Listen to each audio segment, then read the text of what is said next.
Elektriklarga odnoklashni выключательден ulashni eng oңгой жолун үйрөтүп коеюнбу. Питание, лампа, выключатель. Кыргызча алсак 0 фаза. Нерде 0 фаза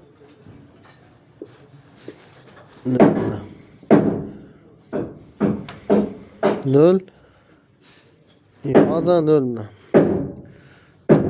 Питаниyadan главный питаниyadan kelgan lampochkani 0'ine прямой keladi tag'in. Pitaniyadan kelgan pitaniyaning главный o'sha fazasi выключательдин fazasına tushib turib, выключательдин 0'ü lampochkaning fazasına qo'shiladi, og'ina. Bo'ldimi? 4 yil elektrikada ishlab жүргөндөр ham shu выключатель, обычный выключательni ulug' aytgani. Shuni o'rganib qo'yinglar xatami. Shuni elektrik mindab yursanglar bo'ladi-da, shuni o'rganib qo'yibchi. Kechini o'shantsanglar bo'ladi. Keyingida o'sha duklashni ko'rsataman, bo'ldilar, xuddi shunday.